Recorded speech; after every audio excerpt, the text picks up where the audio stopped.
वह सुंदर तो थी, पर उसका हृदय उससे कहीं अधिक सुंदर था। एक रात उसके अपने मंगेतर ने उसे अगवा कर लिया और उसके चरित्र पर कीचड़ उछाल दिया। तब एसपी मीर हातिम, जो पहले से विवाहित था, उस मासूम 16 साल की लड़की को अपनाने का फैसला किया। सुहागरात की सेज पर वह डरी सहमी बैठी थी। मेरे सामने यह पवित्रता का नाटक मत करो, तुम्हारी हकीकत जानता हूं और अभी साबित भी कर दूंगा। इतना कहते हुए उसने निशा को बिस्तर पर धकेल दिया। बिलाल, छोड़ो मेरा हाथ, ये क्या कर रहे हो? निशा ने क्रोध से अपनी कलाई उसके चंगुल से छुड़ाई। वह भी आग बबूला हो उठा।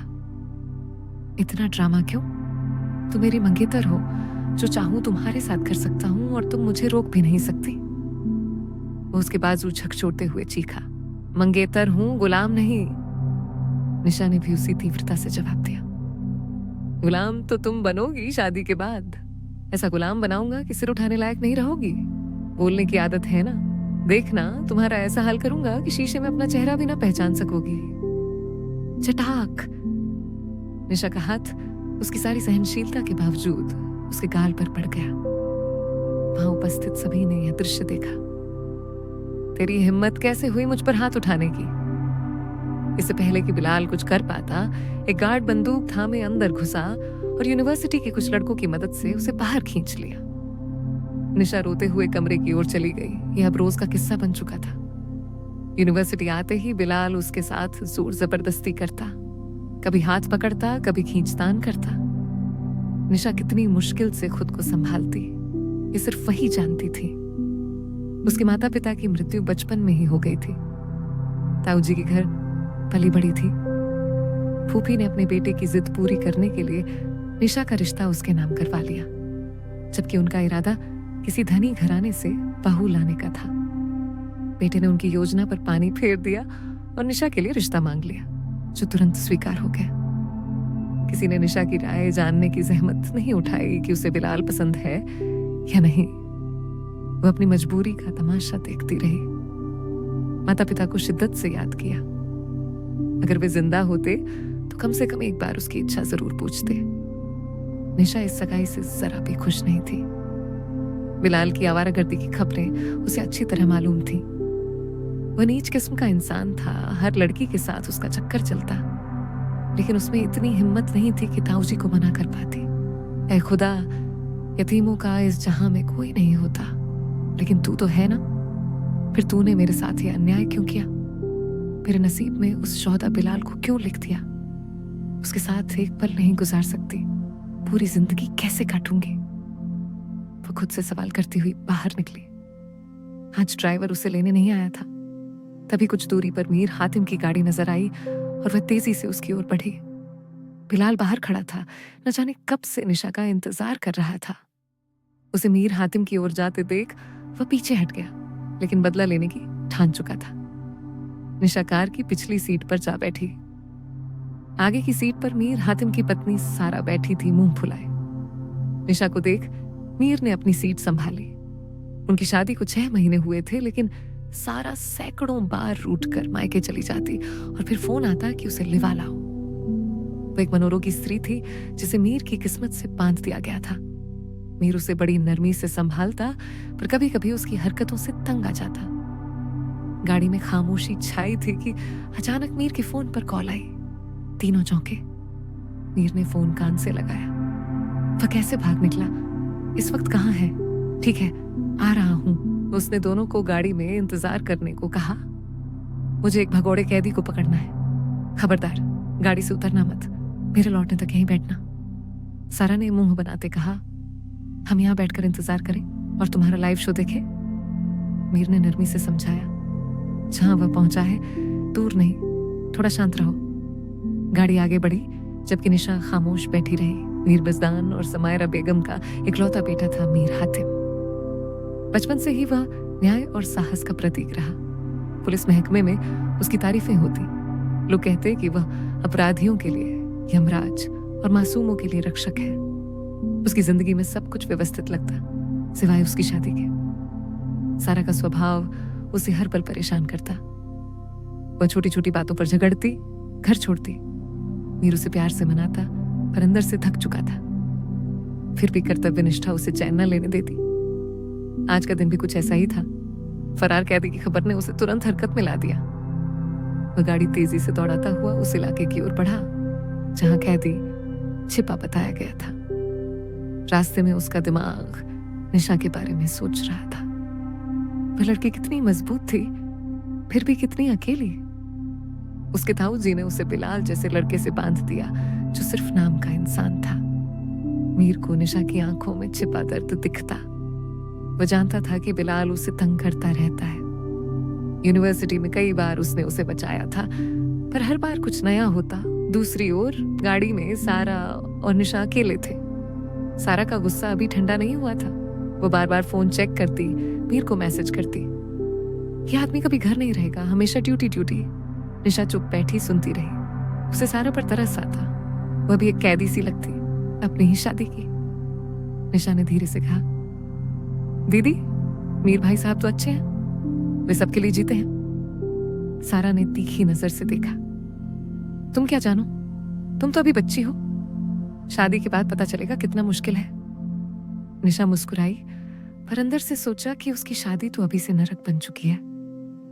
बिलाल का चेहरा याद आते ही सिहर उठी। वह प्रार्थना करने लगी कि मीर जल्दी लौट आए। बाहर सूरज ढलने लगा था। इलाका सुनसान था। अचानक दूर से कुछ आवाजें आईं। सारा चौंकी। ये क्या एक था? निशा ने खिड़की से झांका। कुछ लोग भागते दिखे। शायद मीर भाई का ऑपरेशन चल रहा है। लेकिन तभी एक गोली की आवाज गूंजी। दोनों सहम गए। सारा चिल्लाई, हमें यहां से जाना चाहिए। निशा ने रोकते हुए कहा, नहीं दीदी, मीर भाई ने मना किया है, खतरा हो सकता है। मीर उस वक्त एक पुरानी इमारत के पास पहुंच चुका था। कैदी वहां छिपा था, हथियार बंद। उसके साथी भी थे। मीर ने अपनी टीम को घेराबंदी के लिए तैनात किया। सावधानी से, कोई नागरिक न फंसे। वह आगे बढ़ा। कैदी ने गोली चलाई। मीर ने जवाब दिया। मिनटों में झड़प खत्म हुई। कैदी पकड़ा गया, घायल लेकिन जिंदा। मीर ने राहत की सांस ली, फोन पर रिपोर्ट दी और गाड़ी की ओर लौटा। रास्ते में उसे बिलाल का ख्याल आया। वह लड़का खतरा बनता जा रहा था। निशा की सुरक्षा के लिए कुछ करना होगा। घर लौटते ही उसने फैसला किया कि ताऊ जी से बात करेगा। निशा को इस जाल से निकालना जरूरी था। गाड़ी में पहुंचते ही सारा ने शिकायतों की बौछार की। कितना समय लगा दिया। हम डर गए थे। मीर ने मुस्कुराते हुए कहा, सॉरी, अब घर चलते हैं। निशा ने राहत से देखा। कार घर की ओर बढ़ी। रात हो चुकी थी। निशा सोच रही थी कि कल फिर यूनिवर्सिटी जाना है, बिलाल का सामना करना है। लेकिन मीर की मौजूदगी उसे हिम्मत देती। घर पहुंचकर मीर ने निशा को उसके कमरे तक छोड़ा। कल मैं खुद ड्रॉप करूंगा, चिंता मत करो। निशा की आंखें नम हो गई। थैंक यू भाई साहब। मीर चला गया। सारा बेडरूम में इंतजार कर रही थी। आज वह फिर झगड़ा करना चाहती थी, पर मीर थका था। सारा, आज नहीं, सोने दो। वह बिस्तर पर लेट गया। सारा मन मारकर सो गई। अगली सुबह निशा यूनिवर्सिटी पहुंची। मीर ने उसे गेट तक छोड़ा था। बिलाल दूर से देख रहा था। उसकी आंखों में नफरत थी। वह अपने दोस्तों से फुसफुसाया, आज कुछ करना होगा। वह मीर की रखैल बन रही है। दोस्त हंसे, लेकिन बिलाल गंभीर था। क्लास के बाद वह निशा के पीछे लगा। लाइब्रेरी में घुसकर उसने हाथ पकड़ा। चल मेरे साथ। निशा ने झटका दिया, छोड़ो मुझे। शोर सुनकर लाइब्रेरियन आई। बिलाल भाग गया। निशा कांप रही थी। उसने मीर को फोन किया। मीर तुरंत पहुंचा। ये रोज का हो रहा है, पुलिस में शिकायत करो। निशा डरी, ताऊ जी नाराज हो जाएंगे। मीर ने समझाया, तुम्हारी जिंदगी दांव पर है, मैं संभाल लूंगा। शाम को मीर ताऊ जी के घर गया। बातचीत लंबी चली। ताऊ जी ने पहले इनकार किया, पर मीर के सबूत देखकर मान गए। सगाई टूट गई। बिलाल को चेतावनी दी गई। निशा आजाद थी, लेकिन उसका दिल अब मीर से जुड़ चुका था। मीर की पत्नी सारा को यह पसंद नहीं आया। वह जलन महसूस करने लगी।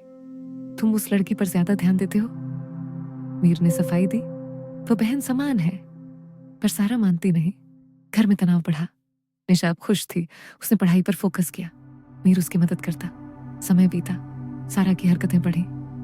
एक दिन वह फिर मायके चली गई। मीर अकेला पड़ गया। निशा उसके साथ ज्यादा समय बिताने लगी। दोस्ती गहरी हुई। एक रात तूफान आया। बिजली गुल हो गई। निशा डर गई। मीर ने उसे सांत्वना दी। उस पल दोनों करीब आए। मीर को एहसास हुआ कि निशा उसके लिए सिर्फ जिम्मेदारी नहीं, सारा लौटी तो सब बदल चुका था। वह तलाक मांगने लगी। मीर ने सहमति दी। अदालत में मामला चला। निशा इंतजार करती रही। आखिरकार मीर आजाद हुआ। उसने निशा से शादी का प्रस्ताव रखा। निशा सहमति दी। शादी धूमधाम से हुई। बिलाल दूर से देखता रहा, पछतावा करता। निशा की जिंदगी अब खुशियों से भर गई। मीर उसका सहारा बना। वे साथ मिलकर समाज सेवा करने लगे, यतीमों की मदद करते। निशा की मुस्कान लौट आई। उसका दिल जो कभी टूटा था अब पूरी तरह भर गया। मीर के प्यार ने उसे नई जिंदगी दी। वे खुशी से रहने लगे, हमेशा के लिए। समय के साथ उनकी जिंदगी में एक नन्हा मेहमान आया। बेटी हुई, जिसका नाम उन्होंने समायरा रखा, मीर की मां के नाम पर। निशा मां बनकर और मजबूत हो गई। मीर का करियर चरम पर था। वह अब डीआईजी बन चुका था। बिलाल जेल की सलाखों के पीछे था, एक पुराने केस में फंसकर। निशा कभी कभी सोचती कि अगर मीर न होते तो क्या होता, लेकिन अब सब अच्छा था। सारा ने दूसरी शादी कर ली और खुश थी। जीवन चक्र की तरह सब संभल गया। निशा और मीर की प्रेम कहानी शहर में मिसाल बन गई। लोग कहते, सच्चा प्यार उम्र या हालात नहीं देखता, वह बस हो जाता है। और उनका प्यार अमर हो गया। वर्ष बीते, उनकी बेटी बड़ी हुई। निशा ने कॉलेज ज्वाइन किया सोशल वर्क में। मीर रिटायरमेंट के करीब था। वे साथ घूमने जाते, पुरानी यादें ताजा करते। एक दिन निशा ने कहा, तुमने मुझे बचाया था। मीर ने मुस्कुराकर जवाब दिया, तुमने मुझे जीना सिखाया। उनकी जिंदगी परफेक्ट थी। कोई दुख नहीं, सिर्फ खुशियां। बिलाल की याद भी मिट चुकी थी। निशा का अतीत धुंधला पड़ गया। अब सिर्फ वर्तमान था, प्यार भरा। वे बूढ़े हुए, पर प्यार जवान रहा। आखिरी सांस तक साथ रहे। उनकी कहानी पीढ़ियों तक गाई गई। एक मासूम लड़की और बहादुर अफसर की प्रेम गाथा, जो साबित करती कि न्याय और प्यार हमेशा जीतते हैं। लेकिन कहानी यहीं खत्म नहीं हुई। उनकी बेटी समायरा ने उनके नक्शे दम पर चलते हुए पुलिस ज्वाइन की। वह भी मासूमों की रक्षक बनी। निशा और मीर गर्व से देखते। जीवन पूर्ण हो गया। हर रात वे साथ सोते, सुबह साथ उठते, छोटी छोटी खुशियां मनाते। निशा की मुस्कान कभी न मिटी, मीर का साथ कभी न छूटा। ये थी उनकी अनंत प्रेम कहानी। जहां दर्द था वहां अब सिर्फ सुकून, जहां अकेलापन था वहां अब परिवार। खुदा ने आखिरकार न्याय किया। यतीम निशा को उसका हक मिला, प्यार का हक, जिंदगी का हक। और वे खुशी से जीते रहे, हमेशा हमेशा के लिए। समायरा की शादी हुई एक ईमानदार अफसर से। निशा दादी बनी। पोते पोतियां घर भर गए। मीर की आंखें चमकती। वे पार्क में बैठते, बच्चों को कहानियां सुनाते। अपनी कहानी, कैसे एक रात ने सब बदल दिया, कैसे प्यार ने जंजीरें तोड़ी। लोग सुनते, प्रेरणा लेते। निशा की जिंदगी अब प्रकाशमयी थी, कोई छाया नहीं। बिलाल का नाम भी भुला दिया गया, सिर्फ अच्छाई बसी। मीर और निशा की जोड़ी आदर्श बनी, प्रेम की मिसाल, न्याय की मिसाल। और उनकी यात्रा जारी रही अनंत तक। हर पल नया, हर क्षण सुंदर, क्योंकि प्यार अमर है, हमेशा रहेगा। एक दिन मीर बीमार पड़ा। निशा ने दिन रात सेवा की। डॉक्टरों ने कहा उम्र का तकाजा, लेकिन निशा ने हार नहीं मानी। मीर ठीक हुआ, फिर से साथ चले, यात्राएं की, पहाड़, समुद्र, हर जगह प्यार बिखेरा। उनकी डायरी में लिखा, प्यार उम्र नहीं देखता, हालात नहीं देखता, बस दिल देखता है। समायरा ने किताब लिखी उनकी कहानी पर, बेस्ट सेलर बनी, फिल्म बनी, दुनिया ने जाना उनकी गाथा। निशा शर्मा गई पर खुश थी, मीर गर्व करता। अंत में वे शांतिपूर्ण गए साथ साथ, स्वर्ग में भी साथ। उनकी आत्माएं मिली, प्रेम कभी न मिटा। ये थी उनकी पूरी कहानी, शुरुआत से अंत तक, दर्द से खुशी तक, अकेलेपन से साथ तक। अनंत प्रेम की समायरा की किताब छपी तो शहर में हलचल मच गई। पहले सप्ताह में ही 10,000 प्रतियां बिक गईं। लोग लाइब्रेरी में, कॉफी हाउस में, बस स्टॉप पर बस एक ही नाम लेते, निशा और मीर। समायरा ने लॉन्च के दिन मंच पर माँ बाप को बुलाया। निशा ने साड़ी की पल्लू संभाली, मीर ने यूनिफॉर्म की आखिरी क्रीज ठीक की। दोनों हाथ थामे मंच पर चढ़े। फ्लैश लाइट्स की बौछार में निशा की आंखें झपकी। उसने माइक थामा और सिर्फ इतना कहा, ये किताब मेरी नहीं, उन तमाम लड़कियों की है जिनकी आवाज दबा दी जाती है। हॉल तालियों से गूंज उठा। मीर ने पीछे से उसका कंधा थपथपाया। उस रात घर लौटकर निशा ने मीर से कहा, मुझे लगा था मेरी कहानी दफन हो जाएगी, तुमने इसे अमर कर दिया। मीर ने हंसकर जवाब दिया, तुम्हारी कहानी तो शुरू भी नहीं हुई थी, बस एक अध्याय था वो। किताब की सफलता ने निशा को नई जिम्मेदारी दी। वह अब कॉलेजों में जाती, लड़कियों को आत्मरक्षा सिखाती, कानूनी हक बताती। मीर उसके साथ जाता अपनी ड्यूटी के बाद। एक दिन लखनऊ यूनिवर्सिटी में सेमिनार था। निशा मंच पर थी, मीर ऑडियंस में। तभी एक लड़की खड़ी हुई, 16 साल की, आंखें लाल। मैम, मेरा मंगेतर भी। वह रुक गई। निशा मंच से उतरी, उसे गले लगाया। पूरी ऑडियंस खामोश। उस दिन निशा ने फैसला किया, एक फाउंडेशन बनाएगी। नाम रखा Nisha Hatim foundation for justice. Mir ने अपनी सारी सेविंग्स डाल दी। समायरा ने किताब की रॉयल्टी। 3 महीने में पहला शेल्टर तैयार हुआ। लखनऊ के बाहरी इलाके में 10 कमरे, 1 काउंसलर, 2 वकील। उद्घाटन के दिन निशा ने फीता काटा। मीर ने ताला खोला। पहली लड़की जो आई, उसका नाम था रेशमा, 17 साल। ताऊजी ने बेचने की कोशिश की थी। निशा ने उसे गले लगाया, बोली, अब तुम्हारी जिंदगी तुम्हारी है। फाउंडेशन चल पड़ा। हर हफ्ते नई कहानियां आती, कभी बलात्कार पीड़िता, कभी घरेलू हिंसा, कभी जिब्रन शादी। निशा रात रात भर कागजात देखती, मीर कोर्ट में लड़ता। एक केस ऐसा आया, 15 साल की लड़की, गैंगरेप, आरोपी रसूखदार। पुलिस ने FIR लेने से मना कर दिया। निशा मीर के साथ थाने पहुंची। SHO ने मुंह फेर लिया। मीर ने फोन उठाया, DGP को कॉल लगाई। आधे घंटे में SHO सस्पेंड। केस दर्ज।